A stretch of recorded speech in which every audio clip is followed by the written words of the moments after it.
My dear friends, there's one thing that I want you to learn from this video, and that is whenever you have this pawn on e5 and the opponent's king has castled on the short side, look forward to attacking this king with all your pieces. I'm going to show you two games of the great Garry Kasparov, where he very nicely shows this concept and the strategies of playing in this position in action. We have Kasparov playing with the white pieces, and he goes d4 here. Black develops his knight. Kasparov gets the bishop out. This is known as the Trompowsky attack. It's kind of very dangerous if black doesn't know what he's doing. If black knows the theory, it's fine. Now black plays e6 and Kasparov gets control of the center by pushing his pawn.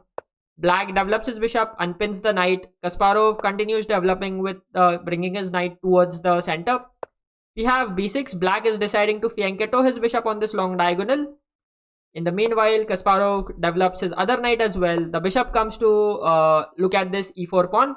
Kasparov protects that pawn with his own bishop. And now we have this attack in the center from black. Kasparov simply defends it by pushing his pawn forward. And if you notice, Kasparov has got a very nice center and he is able to get his pieces to good squares without much resistance. Black now plays knight c6, tries to build more pressure here. Kasparov plays the move a3, taking control of this b4 square, and you'll soon see why this is so important. We have both sides castle, both sides develop their rooks, and we have captures. Now with the pawn on a3, the knight can no longer come to b4 and harass this bishop away from the d3 square. Now black pushes the pawn in the center and Kasparov pushes the pawn and the knight has to jump back. And we have this position where Kasparov has a pawn on e5 and the black king is on g8. Let me just clear out a few pieces. So I've cleared out some of the pieces and we are left with this structure. This pawn on e5 has kicked away this knight from f6. Okay. From f6, this knight was covering this h7 square, covering this h5 square, covering this g4 square. So many important squares for black on the king side. At the same time, pushing e5 also opens the diagonal for this bishop. And this bishop loves the view that it has on this diagonal. You'll soon see how to exploit it as Kasparov shows in the game. So let's go back to the game. Now after knight e8, Kasparov first of all has to decide whether he should trade off the bishops or not. What do you think would you play here? Kasparov knows that it's not good for him to trade the bishops because his opponent has less space. So he doesn't want to allow his opponent to easily, get more space by exchanging pieces. So Kasparov keeps the bishops on the board with bishop f4. Now black goes knight a5. Kasparov goes knight f1. The knight jumps to c4. Now your pawn is attacked, so you have to be careful. You have to watch out for that. Kasparov puts his queen and on e2 and supports the pawn. We have the rook jumping forward. Now the knight jumps to g3 and this knight is headed close to this g8 king. We have queen c8. Kasparov plays h4. And usually the idea of going h4 in these kind of setups, in these kind of structures, is to go either h5, h6 and to just soften up the black king side, or it can be to go knight g5 so that at some point if black captures bishop g5, white can capture h5 and there is an h file from where he'll launch an attack. Okay, this is usually the idea with the move h4. Black doesn't want this knight to land on g5, so he plays h6. Kasparov now very nicely gets his last remaining piece into the game. Very nice thing to do. Black simply doesn't have much counterplay here. He's just hoping to wait and hope that sometime he can activate his pieces. Kasparov now first gets his bishop back to c1. The idea of this move will be clear to you in some time. The other knight comes to c7 and now Kasparov gets his knight forward. Remember, I told you, since there is no knight on f6, there is nobody to guard this important square and white is going to make use of that. So we have knight h5 on the board. Black pushes this corner pawn on a6. Kasparov drops the other bishop back as well. And the idea is, after the rook moves, Kasparov puts the queen here. So we have this queen and bishop battery lined up together. Black has to stop it with the move g6. And remember, I told you this bishop from f4 it went back to c1. Not only is this bishop protecting the pawn, and it has freed up the queen from defending this pawn. At the same time, it has vacated a square that the knight can land on. So the knight goes to f4. And black's position is completely undefendable at this point. White can play h5. Or let's say if black goes bishop f8, white can even sacrifice the knight with knight g6. You can take, there is this queen coming in and together with the bishops, there's also this other bishop coming in. There's a lot of attack against this black king. It's just impossible for black to survive it. So seeing that his position was very, very hard to defend, in this position itself, black resigned, Kasparov won the game. Okay, so it looked like a very, very simple attacking game, but there was a lot of nuance, lot of subtle maneuvers that went behind it. Let's go on to the next game, where Kasparov is taking on a modern day legend. Game number 2, we have Garry Kasparov playing with the white pieces, and with black we have Nigel Short. For those of you who don't know, Nigel Short actually challenged Garry Kasparov to the World Chess Championship title in the 1990s. Short was one of the top grandmasters in the world in the 1990s decade. So here we have both of them playing against each other. Kasparov opens with e4, and we have the French defense opening after d4, d5, e6, d4, d5. Now Kasparov develops his knight to d2, and you may ask why to d2, why not to c3? c3 looks more natural. However, one of the main drawbacks of c3 is that this knight can get pinned after bishop d4, and many players don't like to get their knight pinned so early.